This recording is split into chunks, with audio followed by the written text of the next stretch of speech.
bersyukur Tuhan untuk pagi hari ini. Kami boleh Tuhan bangun dengan kekuatan dan berkat yang baru yang datangnya dari Engkau. Terima kasih Tuhan untuk penyertaan-Mu Tuhan Yesus atas hidup kami. Kami percaya itu semua karena anugerah-Mu. Itu semua karena kasih karunia Tuhan. Dan kami tidak bisa membalas apa yang kami punya Tuhan Yesus. Karena itu tidak ada habis-habisnya ya Bapa. Kasih-Mu begitu nyata atas hidup kami ya Tuhan.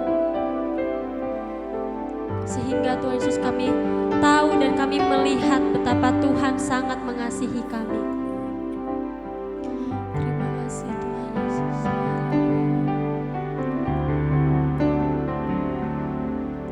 Ku ada sebagaimana ku ada, berdiri menghadap tahta-Mu Bapa, semua karena anugerah-Mu yang telah selamatkanku.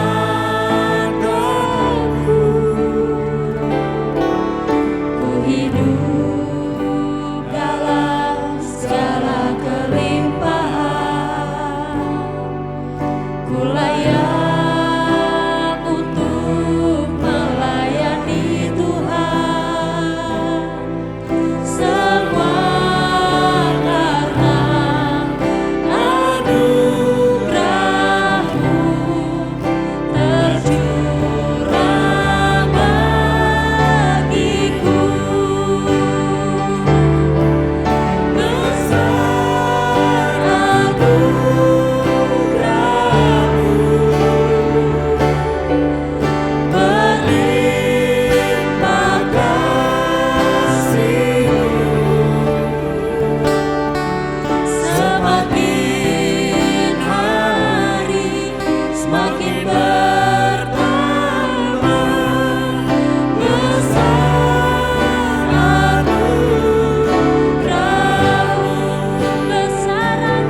manakah kami dapat mencari Engkau Tuhan?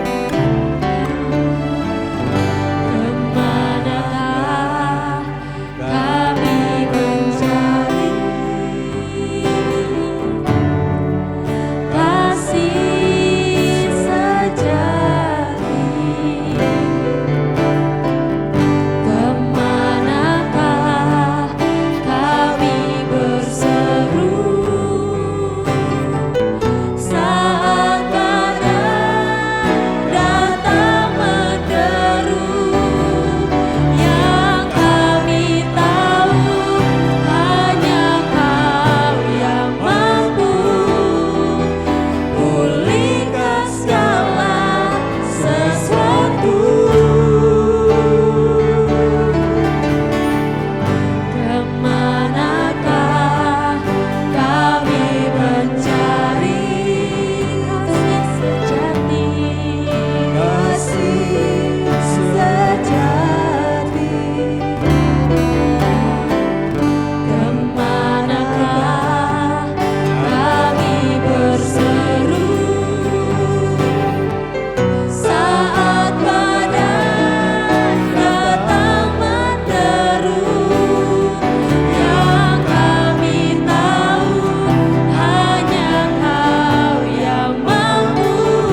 Shalom, selamat pagi Bapak dan Ibu, saudara-saudari yang dikasihi oleh Tuhan Yesus Kristus.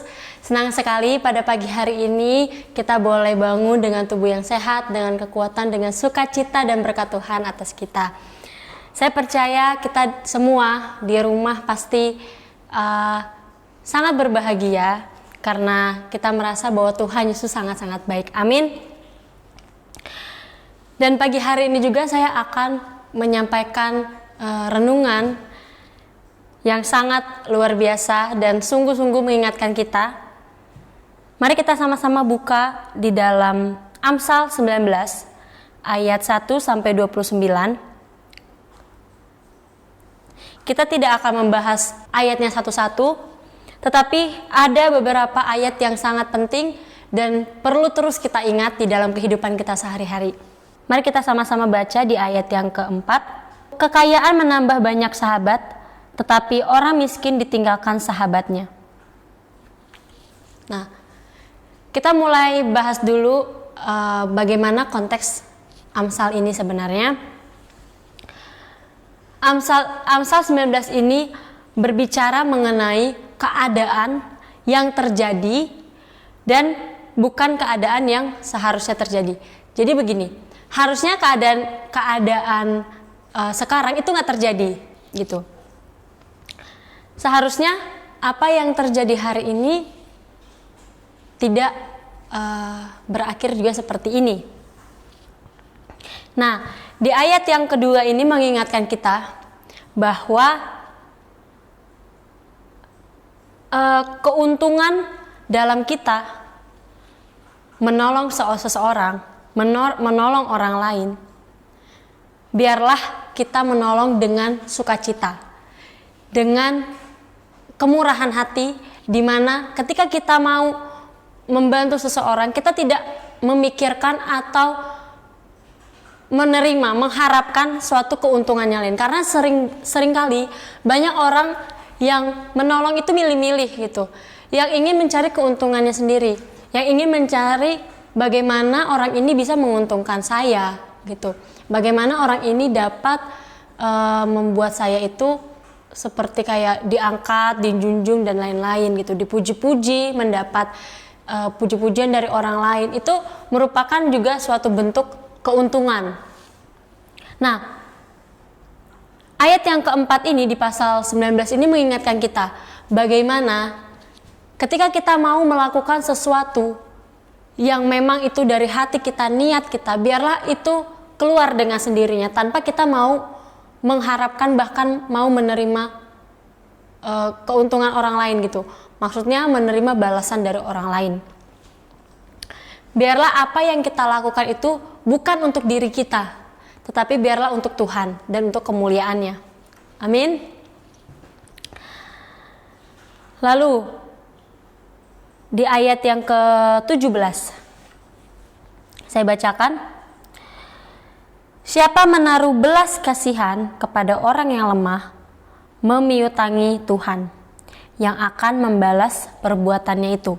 Nah, di ayat yang ke-7 ini juga mengingatkan kita kembali mengenai memberi. Ketika kita mendengar kata memberi, apa yang terlintas di pikiran kita? Pasti selalu dalam bentuk kita memberi fisik. Kita memberi sebuah kado, memberi yang berupa fisik dah. Memberi apalagi ya, kayak pasti ujung-ujungnya uang. Betul. Ujung-ujungnya materi. Kebanyakan orang seringkali berpikir memberi itu adalah bentuk di mana kita memberi secara barang, secara materi dan lain-lain. Tetapi di sini Amsal justru mengingatkan kita bahwa memberi itu tidak hanya berupa sekedar uang dan barang dan lain-lain, tetapi ketika kita mau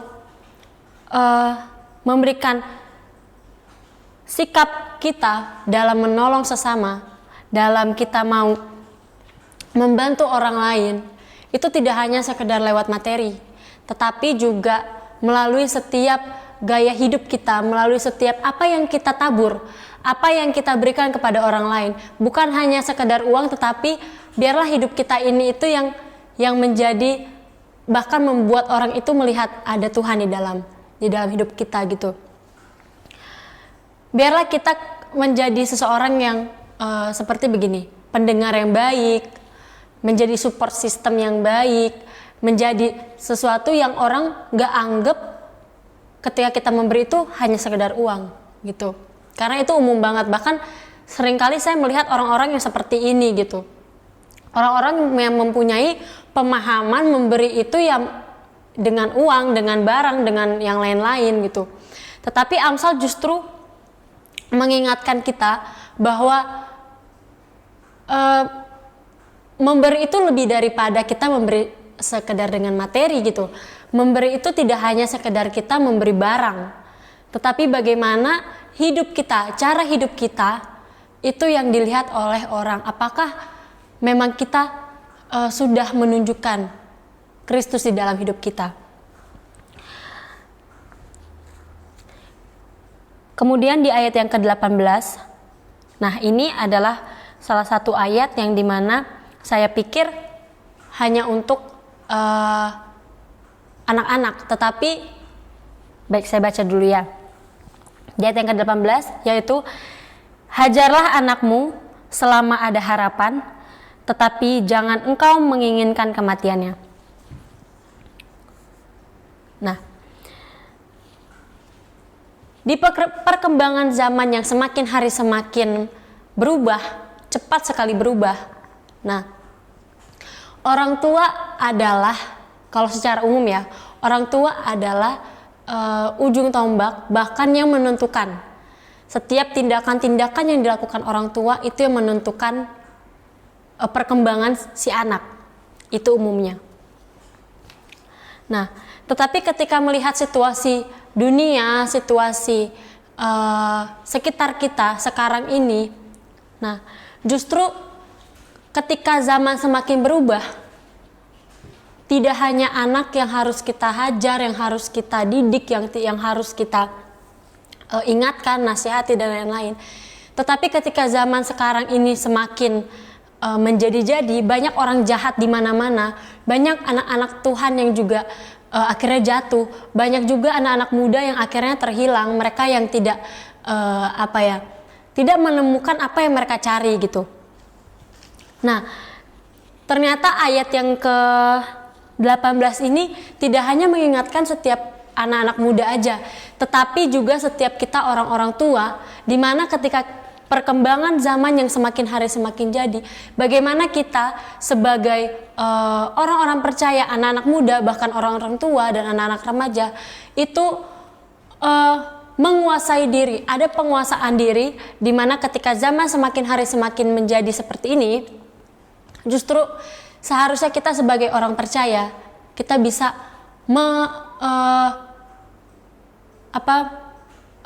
mengendalikan diri kita, di mana seharusnya kita tidak mengikuti zaman yang ada. Nah, ketika kita terus-menerus masuk ke dalam zaman yang membuat kita jauh dari Tuhan, membuat zaman yang akhirnya membuat kita jatuh. Justru di dalam diri kita tidak ada pengendalian diri, tidak ada penguasaan diri, tidak ada tuntunan Tuhan juga gitu. Karena pikiran kita yaitu secara daging terus gitu. Apa yang kondisi zaman hari ini lakukan ya kita lakukan gitu. Nah, karena banyak sekali orang-orang yang akhirnya jatuh, orang-orang jahat di mana-mana, orang-orang yang akhirnya hilang entah kemana. Nah, kita sebagai orang-orang percaya yang masih di dalam rencana Tuhan, di dalam kehendak Tuhan, yang terus mau setia. Nah, seharusnya kita bisa terus lebih lagi menguasai diri kita. Jangan kita terbawa arus, jangan kita sebagai anak-anak Tuhan akhirnya memilih kondisi dan mengikuti zaman yang ada gitu. Saya percaya setiap kita semuanya tetap dalam rencana Tuhan dan kehendak Tuhan, dan saya percaya kita semua juga tetap terus di dalam tuntunan Tuhan, apapun yang kita lakukan itu semua di dalam kendalinya Tuhan. Nah, ayat yang terakhir itu di ayat yang ke-21. Nah, ini salah satu ayat yang saya suka dan ayat yang sangat luar biasa, dan tentunya ini terus ayat ini terus akan membawa kita dan terus mengingatkan kita untuk lebih lagi di dalam rencana Tuhan. Saya bacakan, banyaklah rancangan di hati manusia, tetapi keputusan Tuhanlah yang terlaksana. Nah, tidak salah bagi setiap kita umat manusia mempunyai planning demi planning yang ada. Kita tidak salah untuk menyusun setiap rencana-rencana yang ada sebagus mungkin, serapih mungkin. Nah, tetapi kebanyakan dari kita ketika apa yang kita rencanakan, apa yang kita susun selama ini justru malah buyar gitu. Nah, justru malah tidak terjadi gitu. Dan akhirnya buat kebanyakan orang kecewa dengan Tuhan. Banyak akhirnya mereka mundur dan gak percaya gitu. Saya percaya dan saya yakin apa yang kita rancangkan, apa yang kita bentuk dari A sampai Z, itu semua baik adanya, saya percaya. Nah, tetapi ketika kita sudah mau memutuskan, mau untuk mengambil keputusan ini, marilah kita sama-sama teguhkan. Kita berdoa, kita percaya kalau Tuhan itu gak mungkin tinggal diam gitu. Tuhan pasti menuntun kita.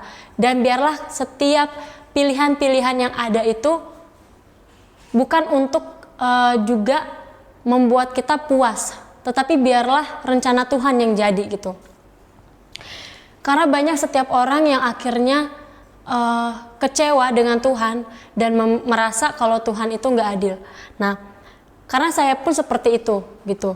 Saya tidak mau gitu loh orang tua saya dipanggil Tuhan gitu. Karena saya sudah membentuk setiap rencangan-rencangan yang ada, rencana-rencana yang ada dari A sampai Z sudah rapih, tetapi Tuhan buat itu semuanya hancur gitu loh. Tuhan buat semuanya hilang gitu. Saya nggak minta juga dan saya nggak mau gitu loh orang yang saya kasihi itu pergi, apalagi untuk selama-lamanya gitu kan. Nah, tetapi dari ayat yang ke-21 ini mengingatkan kita supaya apa yang kita kerjakan, apa yang kita rancangkan selama ini, biarlah itulah yang Tuhan kehendaki, dan biarlah itu semua setrack gitu loh, masih satu track dengan apa yang Tuhan mau gitu loh. Sekalipun itu tidak terjadi, biarlah kita tidak kecewa, kita tidak marah sama Tuhan, kita tidak menganggap bahwa Tuhan itu nggak dengar doa kita. Tapi biarlah, sekali lagi saya bilang, biarlah kehendak Tuhan yang jadi atas hidup kita. Jangan kita melangkahi Tuhan, jangan kita merubah apa yang sudah Tuhan susun, tetapi kita maunya ini terus gitu. Kita mau sampai tujuan apa yang kita pengen itu terus terjadi gitu. Sedangkan Tuhan itu maunya begini gitu.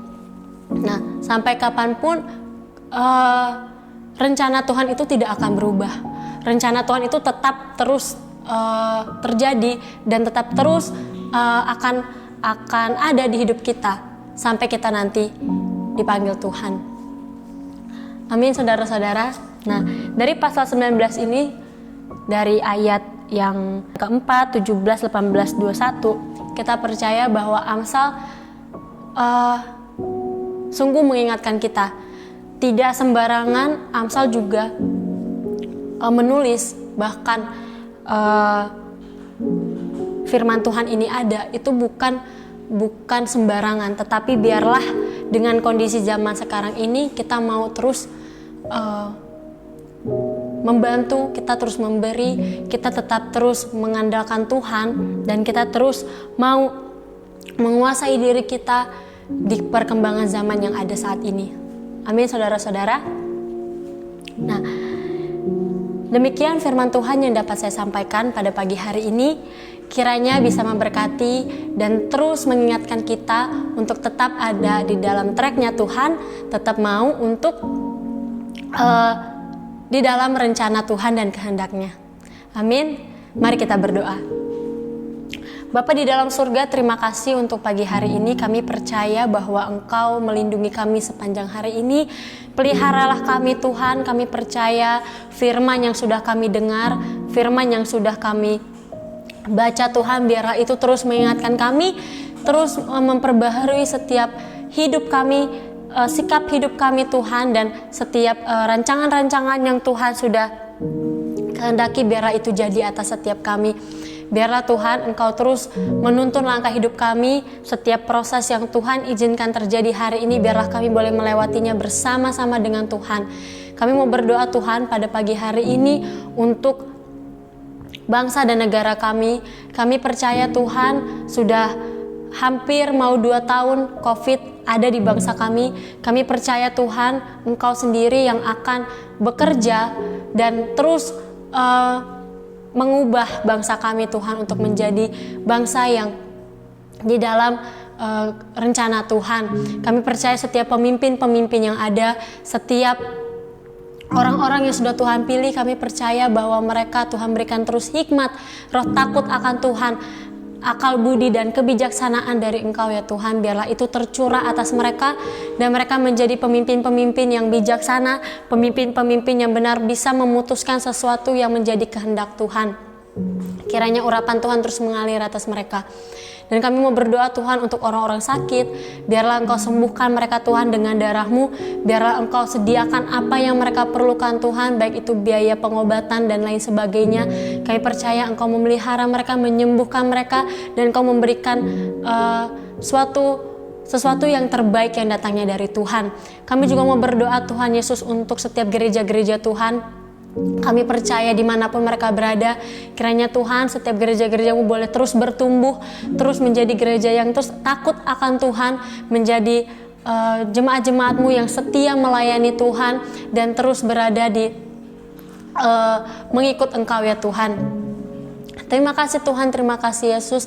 Sebentar kami akan mengakhiri intimacy worship kami ke dalam tangan Tuhan, dan biarlah kami mengakhiri dengan doa yang Kau ajarkan kepada kami. Bapa kami yang ada di dalam surga, dikuduskanlah nama-Mu, datanglah kerajaan-Mu, jadilah kehendak-Mu di bumi seperti di surga. Berikanlah kami pada hari ini makanan kami yang secukupnya, dan ampunilah kesalahan kami seperti kami juga mengampuni orang yang bersalah kepada kami. Dan janganlah membawa kami ke dalam pencobaan, tetapi lepaskanlah kami dari yang jahat. Karena Engkaulah yang mempunyai kerajaan dan kuasa dan kemuliaan sampai selama-lamanya. Amin. Tuhan Yesus memberkati.